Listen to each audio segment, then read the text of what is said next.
Good morning, and thanks for joining me for Rise in Crime, your morning caffeine hit all about crime. I'm Mama Jules, and let's get to the new infamous burn after reading letter that Brian Laundrie's mom, Roberta, wrote to her son. A burn after reading letter, if that sounds like it might be incriminating, well, it could be. But one thing is for sure, this letter is bizarre.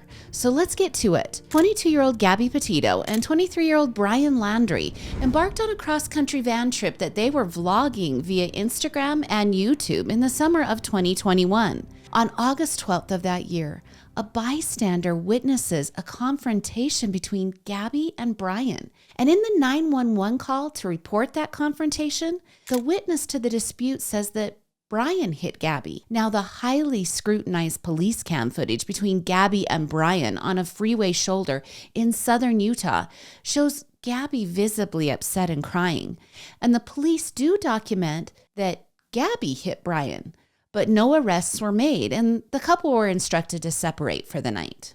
Well, a week later, Gabby and Brian released a YouTube video that shows them laughing and kissing. And then 2 weeks after that video, someone made a post to Gabby's Instagram account, and that's the last post ever made to that account. Now, on August 27th, 2 days after that last Instagram post, Gabby's mom receives a perplexing text from Gabby's phone. It reads, "Can you help Stan? I just keep getting his voicemails and missed calls." Well, Stan is Gabby's grandpa, and according to Gabby's mom, she would never refer to him by his first name.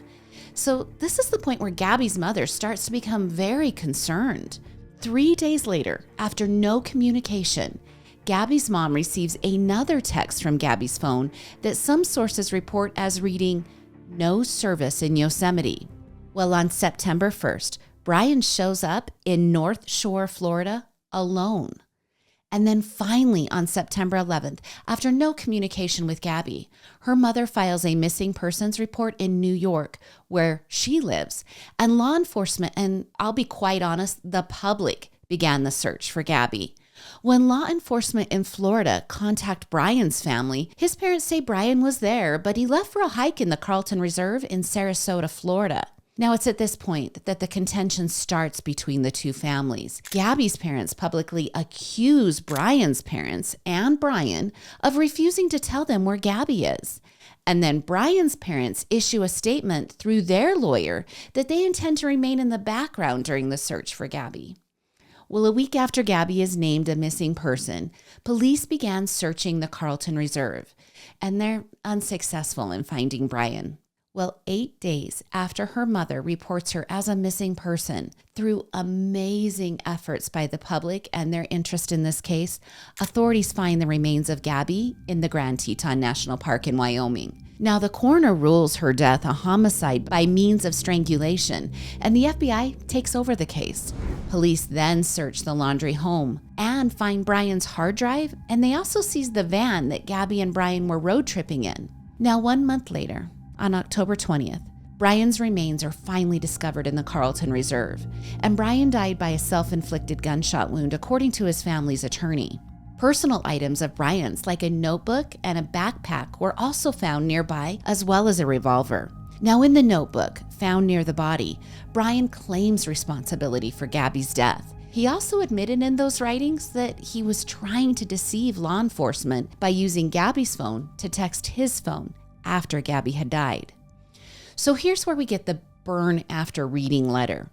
We have to fast forward to March of 2022. Gabby's parents sue Brian's parents.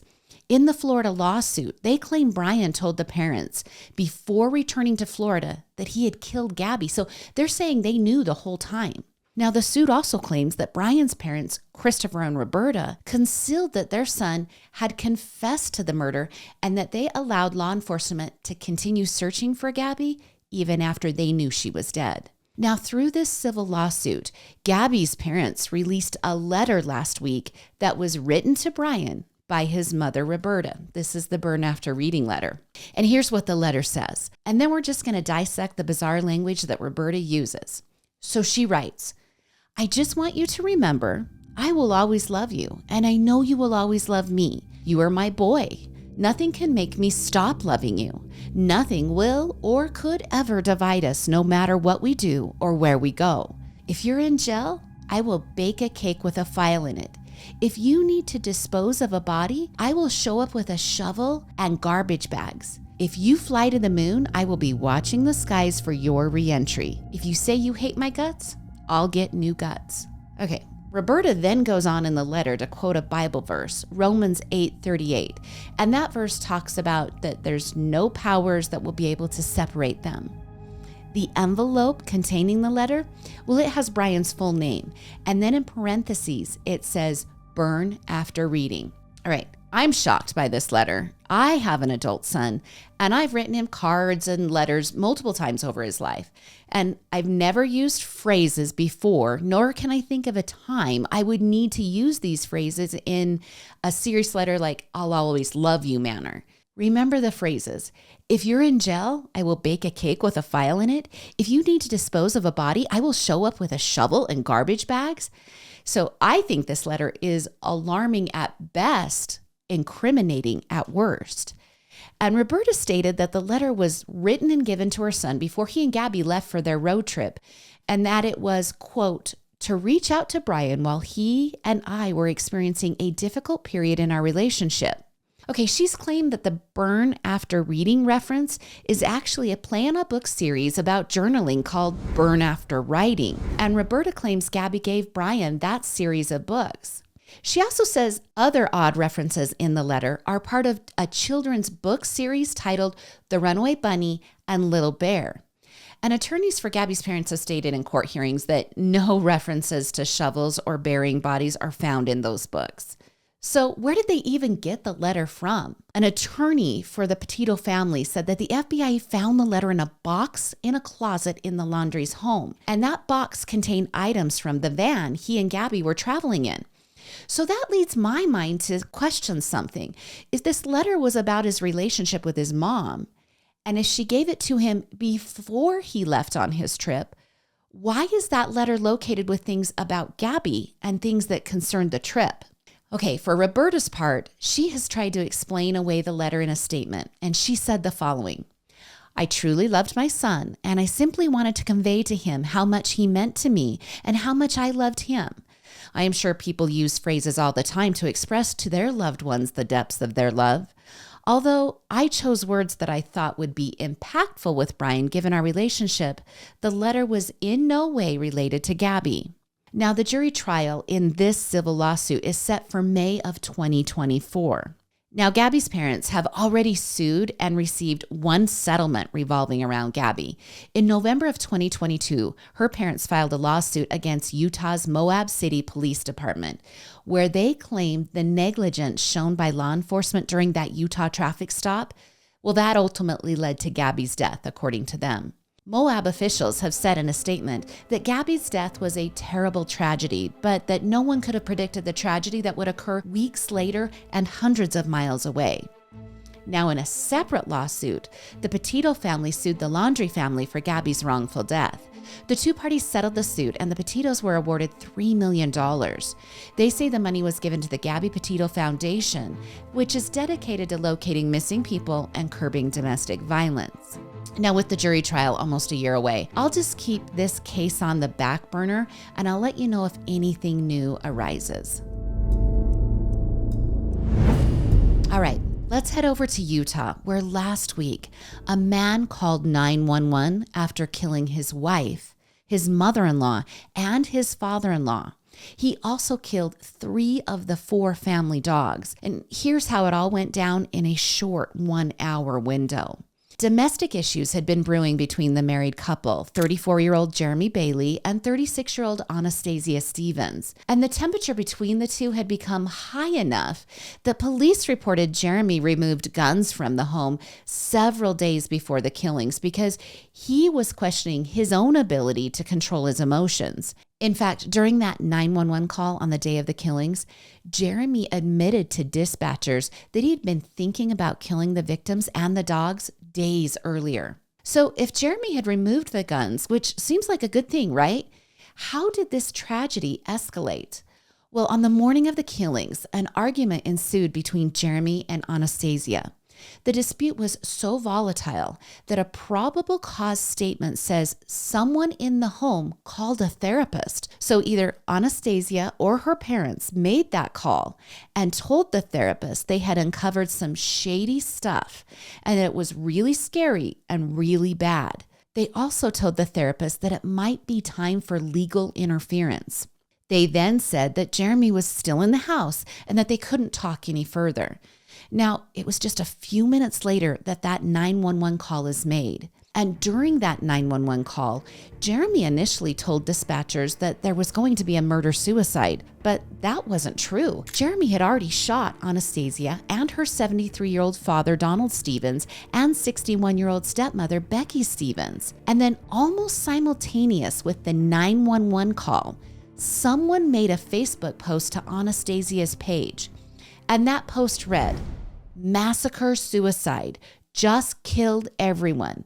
Becky Stevens, Don Stevens, and 3 of the 4 dogs." Then the post lists the home's address, and police aren't confirming if Jeremy had made the post.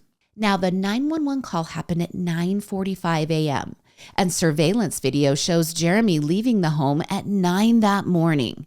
So just 45 minutes before law enforcement gets involved, Jeremy visits a store and purchases a box of ammunition.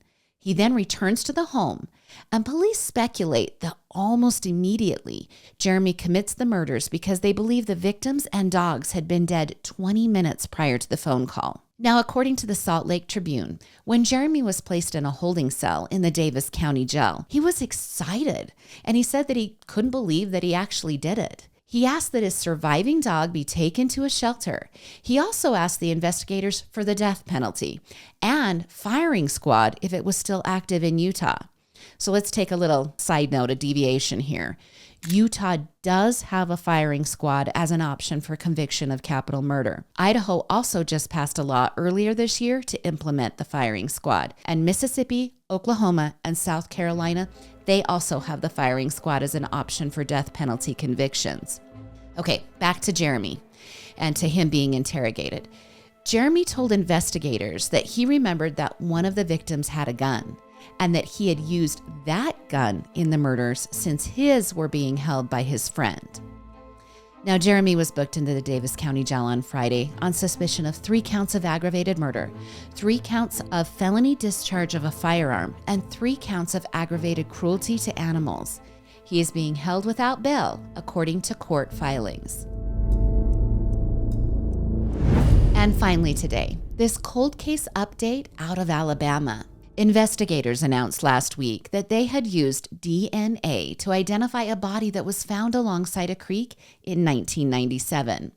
So let's rewind to June 1st of 1997, when a father and his 2 sons made a shocking discovery while fishing in the Black Warrior River near the city of Walker County. They stumbled upon a decomposing body that was missing its head, feet, and hands.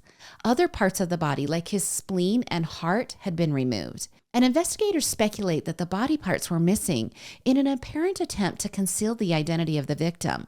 Now, the gruesome efforts by the man's killer or killers appeared to work for years because sheriff's investigators' attempts to identify the man, they just remained unsuccessful. But in 2019, officials teamed up with a DNA technology company that was slowly able to make progress in the case. Okay, first, that company, they improved and clarified the DNA samples from the body, and then they compared that profile with others in genetic databases. Now, this time-consuming work eventually led the team to identify the man as 20-year-old Jeffrey Douglas Kimsey of Santa Barbara, California. Now, the DNA results actually led investigators to Jeffrey's parents, and they still reside in Santa Barbara. And deputies said the Kimseys had no idea where their son had disappeared to. So how exactly does this technology work? All right, well, Parabon Nano Labs is a DNA technology company based in Virginia, And scientists there were able to overcome the DNA degradation and bacterial contamination that occurred over those 26 years. And then they created a genetic profile. Now, this technology is similar to what's used in a genetic testing database, something like 23andMe. And according to C.C. Moore, who is Parabon Nanolab's chief genetic genealogist, the initial step of creating the profile of the victim is they test for genetic markers or single nucleotide polymorphisms. Yeah, it's really scientific. Hey, those markers, well, they help scientists look for possible relatives in all the available databases. But not all databases are available. The two particular databases that CC can check are Family Tree DNA and GED Match. Now, bigger databases that you've heard of, like 23andMe and Ancestry.com, they restrict some of their data sharing. Now, from those available databases, Parabon's team was able to identify a few distant relatives to the body's DNA. But because they weren't strong matches, it took months to zero in on the identity. The team also used DNA phenotyping to try to depict the victim's physical characteristics. And this actually helped local officials at that time release to the public a sketch of the victim so they could actually figure out what the victim looked like. But the illustration didn't produce any leads, which totally makes sense since the victim was from California. Now, according to the Los Angeles Times, the identity of the body was determined with high confidence after finding additional relatives and comparing that DNA with historical documents. Then, deputies were able to locate a family member in Tennessee, which led the investigators to the victim's parents in Santa Barbara. It's really such an amazing puzzle. Now, Cece and her team, they've championed this work for years. And let me give you just a few notable cases she has worked on. Cece played a significant role in identifying Joseph James DeAngelo. You might know this guy. He's the notorious Golden State Killer. Now, DeAngelo was arrested in 2018 at the age of 72, and he's suspected in more than a dozen murders from 1975 to 1986. He struck a plea deal and pled guilty to 13 counts of first-degree murder, as well as multiple counts of rape. And Cece and her team also assisted in the Lisa Zeigert murder. Now, Lisa was abducted and murdered in 1992 in Massachusetts. After analyzing DNA, Gary Shera was arrested and charged for her murder in 2017. Shera pled guilty in 2019 and was sentenced to life in prison. And Cece's work also has helped free those who've been wrongfully accused. In 2019 in Idaho, Christopher Tapp was exonerated for the murder of Angie Dodge. Tapp had spent over 20 years in prison, and Cece's team had spent years working the DNA in the Angie Dodge case, and they were finally able to help investigators arrest Brian Drips. Once arrested, Drips pled guilty to the rape and murder of Angie, and partially because of her team's hard work, Chris Tapp is a free man today. All right, back to the case of Jeffrey Kimsey. Now, investigators have yet to release any information that would explain why the victim was in northern Alabama in 1997. In fact, it appears that a missing persons report was never even filed for Jeffrey. And investigators have, however, said they have persons of interest involved in the case, and they are actively pursuing those leads. And they're asking anyone who might have connections to Jeffrey Kimsey to contact the sheriff's office at 256-582-2034. I'll be watching for updates in this cold case, and of course, I'll share those with you as they hopefully come forward. Well, that's your Thursday edition of Rise and Crime. Join me again on Monday for more morning crime news. I'm Mama Jules, and keep safe out there.